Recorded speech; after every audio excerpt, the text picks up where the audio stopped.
Hola muchachos, en el día de hoy vamos a hablar de lo que es en sí la estructura microscópica del ojo. Comenzaremos hablando de algunas generalidades del ojo.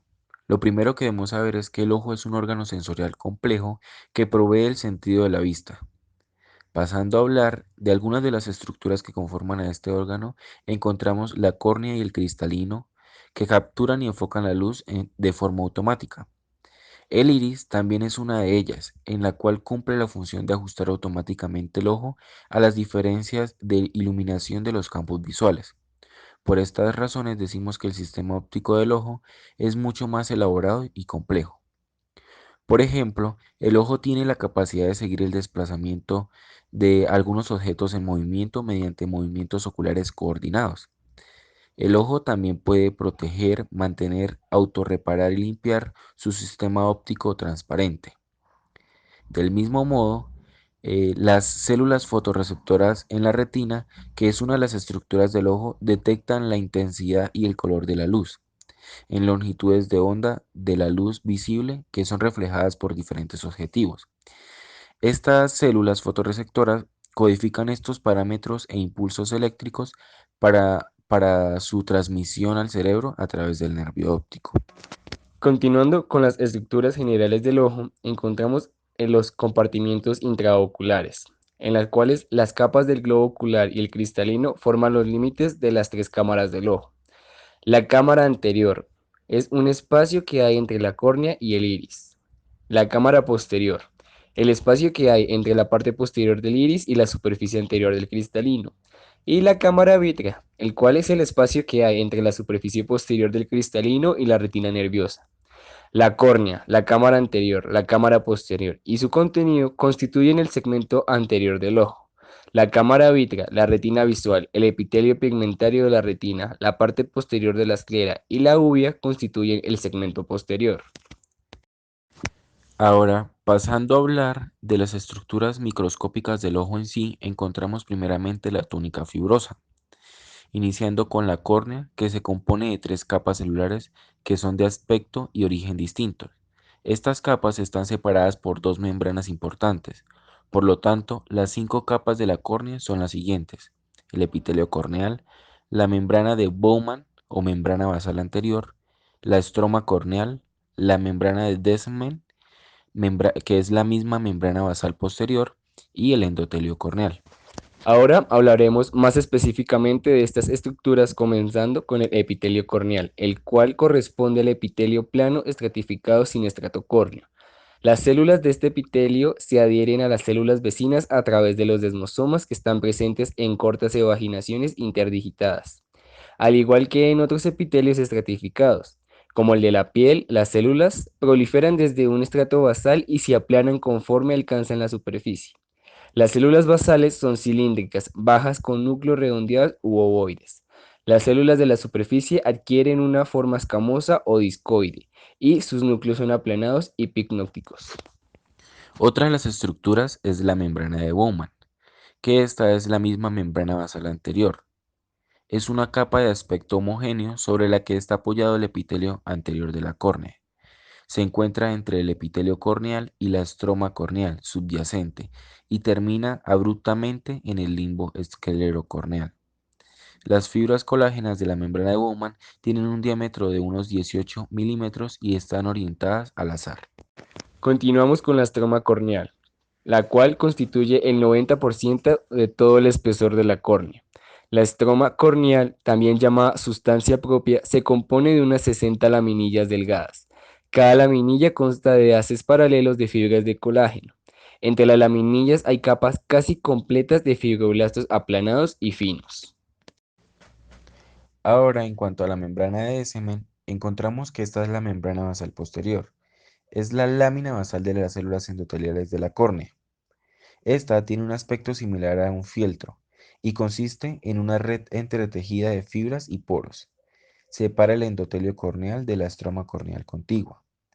Se extiende periféricamente por debajo de la esclera como una malla trabecular formando el ligamento pectíneo. Las hebras que parten de este ligamento penetran en el músculo ciliar y en la esclera y pueden contribuir a mantener la curvatura normal de la córnea, al ejercer una tensión sobre la membrana de semen. Por último, y no menos importante, tenemos el endotelio corneal. Es una capa simple de células aplanadas que tapiza la superficie de la córnea que limita la cámara anterior. Encontramos una fotomicrografía del estroma corneal, dividida en tres segmentos diferentes de la misma estructura. En una parte A encontramos un corte a través de todo el espesor de la córnea.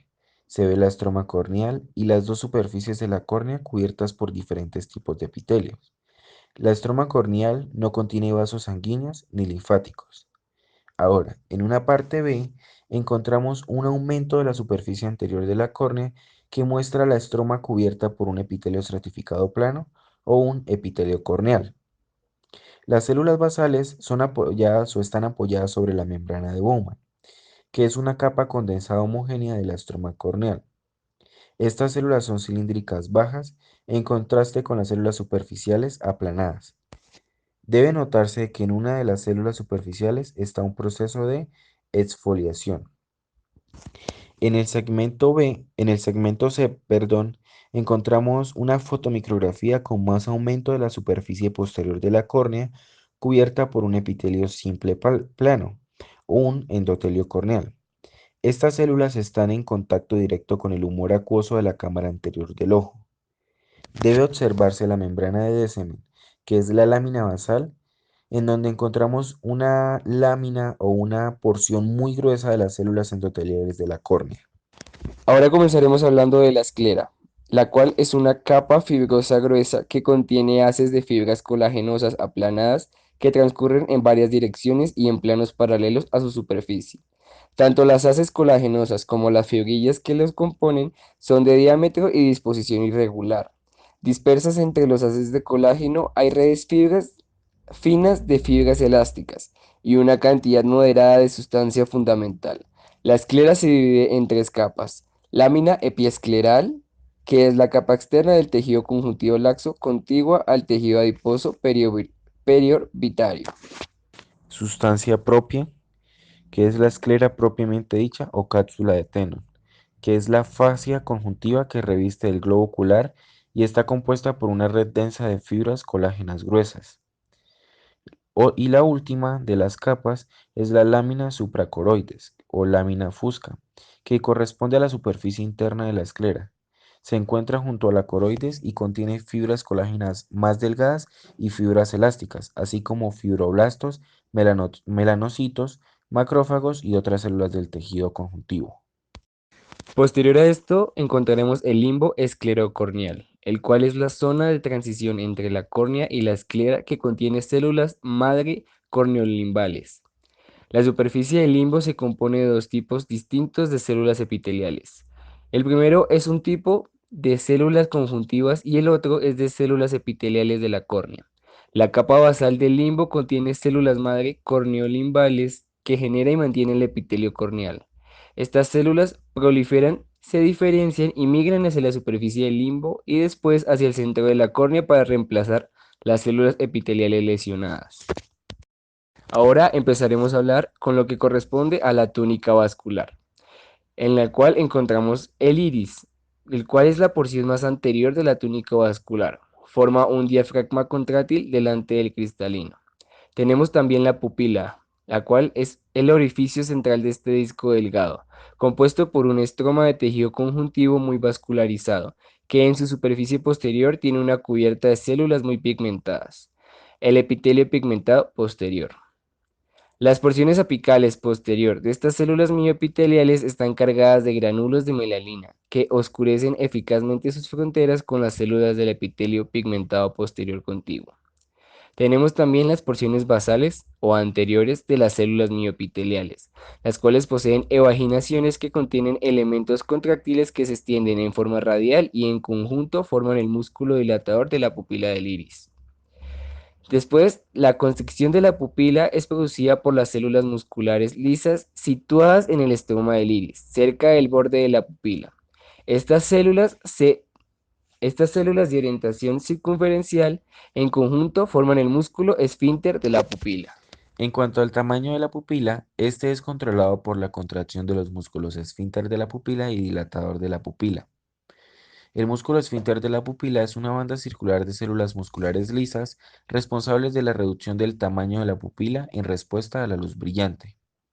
Y en cuanto al el músculo dilatador de la pupila, este es una lámina delgada de imaginaciones contráctiles de células mioepiteliales pigmentadas con orientación radial que constituyen el epitelio pigmentado anterior del iris. Tenemos ahora el cuerpo ciliar, el cual está situado entre el iris y la coroides. Las capas del cuerpo ciliar son semejantes a las del iris y consisten en un estroma y un epitelio. La estroma se divide en dos capas, una capa externa de músculo liso, el músculo ciliar que forma la mayor parte del volumen del cuerpo ciliar, y una región vascular interna que se extiende dentro de los procesos ciliares. Pasando a hablar de lo que es el músculo ciliar, este está organizado en tres porciones o grupos funcionales de fibras musculares lisas. La porción meridional o longitudinal, que consiste en las fibras musculares externas que se dirigen hacia atrás y se introducen en el estroma de la coroides. Porción radial u oblicua, que consiste en haces de fibras musculares más profundos que se irradian de una manera similar a un abanico para insertarse en un cuerpo ciliar. Y por último, la porción circular o esfinteriana, que consiste en haces de fibras musculares internas orientadas en un patrón circular que forma un esfínter. Los procesos ciliares, los cuales son evaginaciones del cuerpo ciliar en forma de crestas, desde los cuales emergen fibras sonulares que se extienden hacia el cristalino. Los procesos ciliares y el cuerpo ciliar están cubiertos por una doble capa de células epiteliales cilíndricas. El epitelio ciliar tiene tres funciones principales: secreción de humor acuoso, participación en la barrera hematoacuosa y secreción de anclaje de las fibras sonulares que forman el ligamento suspensorio del cristalino. Las principales funciones del humor acuoso son las de mantener la presión intraocular y proporcionar sustancias nutritivas y eliminar metabolitos de los tejidos avasculares de la córnea y el cristalino. El humor acuoso sale del cuerpo ciliar hacia el cristalino y pasa entre este y el iris antes de llegar a la cámara anterior del ojo. En la cámara anterior del ojo, el humor acuoso pasa lateralmente al ángulo formado entre la córnea y el iris. Aquí se filtran los tejidos del limbo conforme entre los espacios laberínticos de la malla trabecular y finalmente alcanza el conducto de Schem que se comunica a las venas de la esclera. Pasando a hablar de lo que es la coroides, esta es la porción de la túnica vascular que cubre la retina. En esta se distinguen dos capas, la capa coriocapilar, que es una lámina vascular interna, y la membrana de Bruch, que es una lámina delgada amorfa y hialina. La coroides está adherida con firmeza a la esclera en los bordes del nervio óptico, un espacio potencial que es el espacio pericoroideo entre la esclera y la retina. En la membrana de Bronch se identifican cinco capas diferentes. La lámina basal de las células endoteliales de la capa coriocapilar. Una capa de fibras colágenas de alrededor de 0,5 milímetros de espesor. Una capa de fibras elásticas de unos 2 milímetros de espesor. Una segunda capa de fibras de colágeno con lo que se forma como un emparedado con el tejido elástico en el medio. Y la lámina basal de las células epiteliales retinianas. En cuanto a la estructura del ojo, encontramos la retina, que esta es la túnica más interna de las tres túnicas concéntricas del globo ocular, compuesta por dos capas básicas en varios tipos de células y regiones especializadas. Empezaremos hablando de las células que componen la retina, las cuales están organizadas en cuatro grupos: células fotorreceptoras, neuronas de conducción, neuronas de asociación y células de sostén. Iniciaré hablando entonces de lo que son los conos y bastones, diciendo que los conos se pueden clasificar en L, M y S, sensibles a longitudes de ondas largas, medias y cortas respectivamente, y los bastones que junto a los conos son segmentos externos de las células fotorreceptoras, las cuales son sensibles a la luz. Están organizados en forma de empalizada. Por lo tanto, en el microscopio óptico aparecen como estrías verticales. Presentan un pigmento visual que en los conos se conoce como iodopsina y en los bastones se conoce como rodopsina. Cada uno de estos fotorreceptores tiene tres partes: el segmento externo, el pedículo de conexión y el segmento interno. En cuanto al segmento externo, Este está en relación estrecha con las microvellosidades que sobresalen de las células epiteliales del pigmento continuo. Y en este segmento podemos observar si es un bastón o un cono. Su función es la fotosensibilidad. Ahora, en cuanto al pedículo de conexión, aparece como la región estrechada de la célula que une el segmento interno con el externo.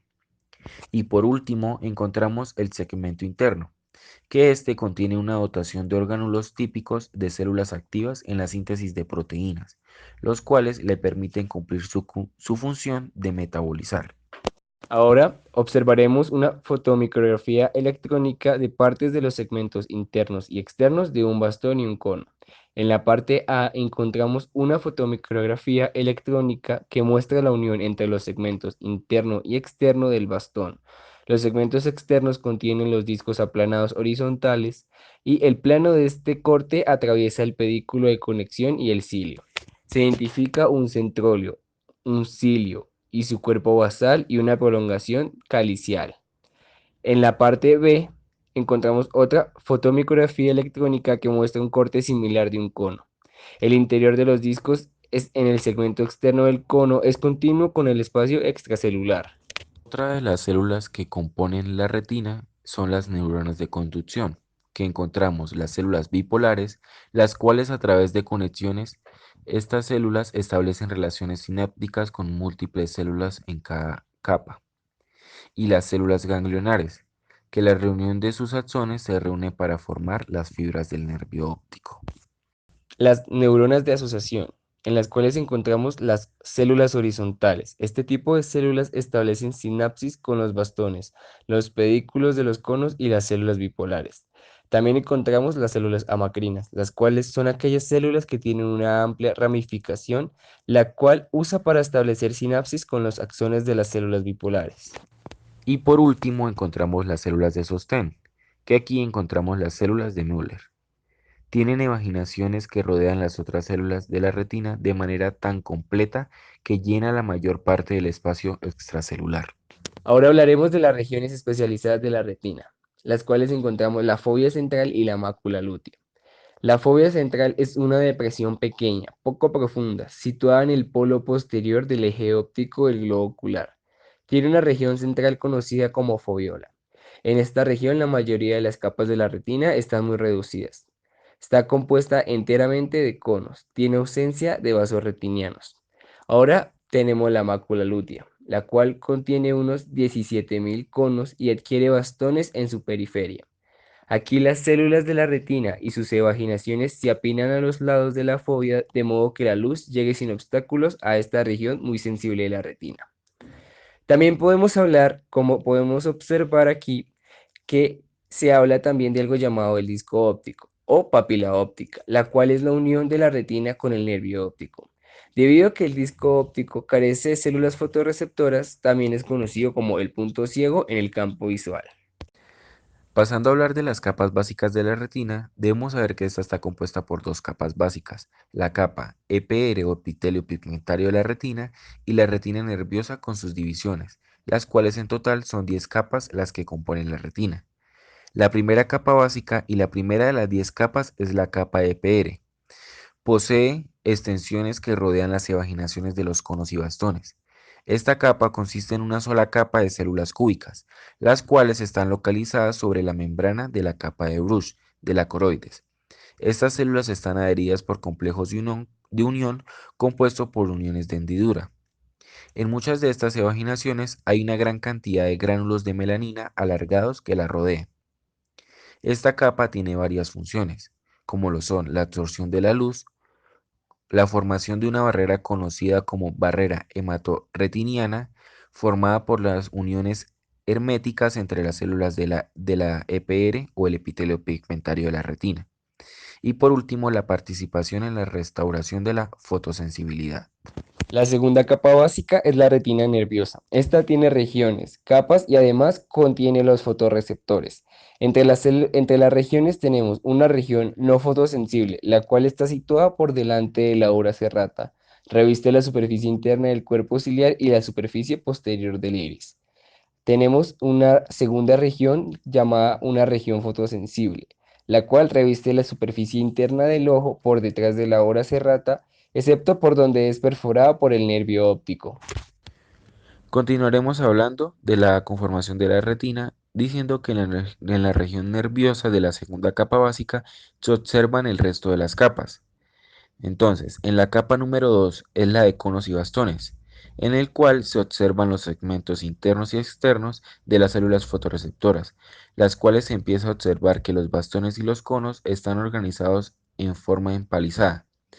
Se observan 120 millones de bastones y 7 millones de conos. En la capa número 3 o membrana limitante externa, a decir verdad, esta membrana limitante externa no es una membrana verdadera, es solo una hilera de zonas adherentes que une los extremos apicales de las células de Müller entre sí y a los bastones y conos contiguos. En la capa número 4 o capa nuclear externa, esta contiene los núcleos de los conos y los bastones de la retina, en la cual se observan que los núcleos de los conos son más pálidos y son más grandes y ovalados que lo de los bastones. En la capa número 5, que es la capa plexiforme externa, esta está formada por las evaginaciones de los bastones y de los conos, y de las células horizontales, amacrinas y bipolares. Este es un sitio de sinapsis entre las células fotorreceptoras, la célula anteriormente mencionada. En cuanto a la capa 6, que es la capa nuclear interna, está compuesta por los núcleos de las células horizontales, amacrinas, bipolares, interplexiformes y de Müller. En la capa número 7 encontramos la capa plexiforme interna, que consiste en una red compleja de vaginaciones neuronales entremezcladas. Contiene también conexiones sinápticas entre axones de neuronas bipolares y dendritas de células ganglionares, y entre las evaginaciones entrelazadas de células amacrinas y neuronas bipolares y ganglionares.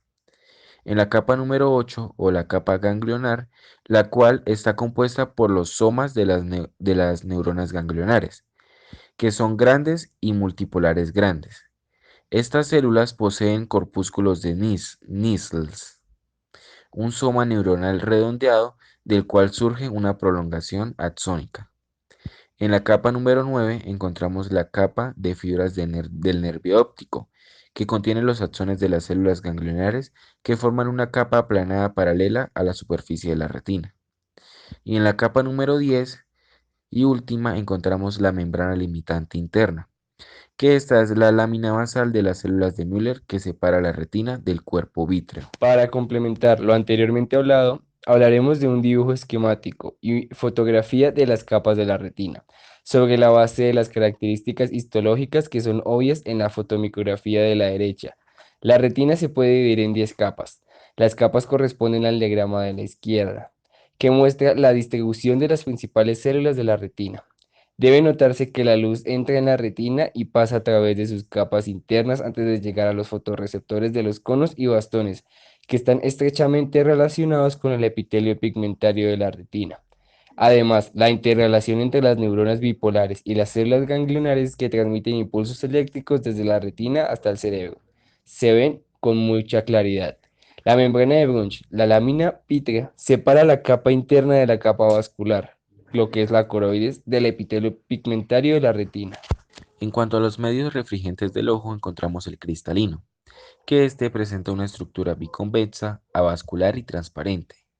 Posee gran elasticidad que disminuye progresivamente con la edad. El cristalino tiene tres componentes principales. El primero es la cápsula del cristalino, en la cual se ve una lámina basal gruesa producidas por las células del epitelio anterior. Está compuesta principalmente por colágeno tipo 4 y proteoglucanos. Es elástica y es más gruesa en el ecuador donde se fijan las fibras de la zónula. Tenemos la segunda parte, un epitelio subescapular, el cual está hecho de una capa cúbica de células epiteliales del cristalino, presentes solo en la superficie anterior del cristalino. En la periferia, cerca del ecuador del cristalino, las células epiteliales proliferan y migran a lo largo de la cápsula posterior del cristalino, para diferenciarse en las células fibrosas del cristalino maduras. Tenemos ahora las fibras del cristalino, las cuales contienen células fibrosas de este mismo. Estas derivan de células epiteliales del cristalino. Conforme estas células fibrosas se diferencian, sufren una elongación masiva y pierden todos sus orgánulos. Las fibras del cristalino se desarrollan a partir de las células epiteliales subescapulares situadas cerca del ecuador. Las células en esta región aumentan en altura y después se diferencian en fibras de cristalino. También observamos que el núcleo del cristalino es una zona libre de orgánulos y se compone de células establecidas durante el desarrollo embrionario y fetal. Pasando a hablar de lo que es el cuerpo vítreo, que es otra de las estructuras del ojo, este es la sustancia gelatinosa transparente que ocupa la cámara vítrea del segmento posterior del ojo. Se encuentra fijado en forma laxa a las estructuras vecinas, incluida la membrana limitante interna de la En cuanto retina. a los hialocitos, hablaremos que son responsables de la síntesis de las fibrillas colágenas y los glucosaminoglucanos. Observamos que en preparados de HIE, hematoxilina y eosina, los hielocitos son difíciles de ver. Presentan un retículo endoplasmático rugoso y un aparato de Golgi bien desarrollados. En la periferia del cuerpo vítreo a veces se ven fibroblastos y macrófagos.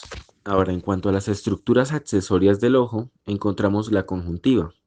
En sus características principales decimos que es una membrana de mucosa delgada y transparente, superficie interna de los párpados, conjuntiva palpebral. Se compone de un epitelio cilíndrico estratificado que contiene numerosas células caliciformes y se localiza sobre una lámina propia compuesta por tejido conjuntivo laxo. La conjuntiva presenta unas características que hace diferenciarlas. Encontramos la conjuntivar, situada en el margen periférico de la córnea. La conjuntiva palpebral, la cual reviste la superficie interna de los párpados. Está compuesta por epitelio cilíndrico estratificado y contiene células caliciformes. Se localiza sobre una lámina propia compuesta por tejido conectivo En laxo. cuanto a la glándula lagrimal, esta es la responsable de la secreción de las lágrimas que humedecen la córnea y se introducen en el conducto nasolagrimal. Se encuentran debajo de la conjuntiva en el ángulo lateral superior de la órbita. Su estructura es lobulillar. Las lágrimas protegen el epitelio corneal y contienen agentes antibacterianos protectores contra la luz ultravioleta. Las lágrimas mantienen húmedos la conjuntiva y el epitelio corneal. Eliminan los materiales extraños de la superficie del ojo a medida que fluyen a través de la córnea hacia el ángulo interno del ojo. En cuanto al párpado, cada párpado está formado por una densa lámina fibroelástica, cubierta por una piel fina y muy plegada y en su cara interna por la conjuntiva lisa. La piel contiene folículos pilosos finos, dispersos y el tejido de sostén subyacente es muy laxo y no posee tejido adiposo. La función primaria del párpado es proteger el globo ocular y cuatro tipos principales de glándulas, que son. Glándulas tarsales, glándulas sebáceas de las pestañas, glándulas apocrinas de las pestañas y glándulas lagrimales accesorias. Encontramos primero las glándulas tarsales, también conocidas como de Meibomi.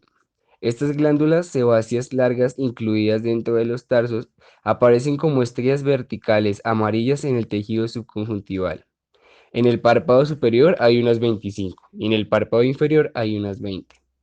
Tenemos después las glándulas sebáceas de las pestañas, las cuales son pequeñas glándulas sebáceas modificadas que se comunican con los folículos en donde se derivan y vierten sus secreciones.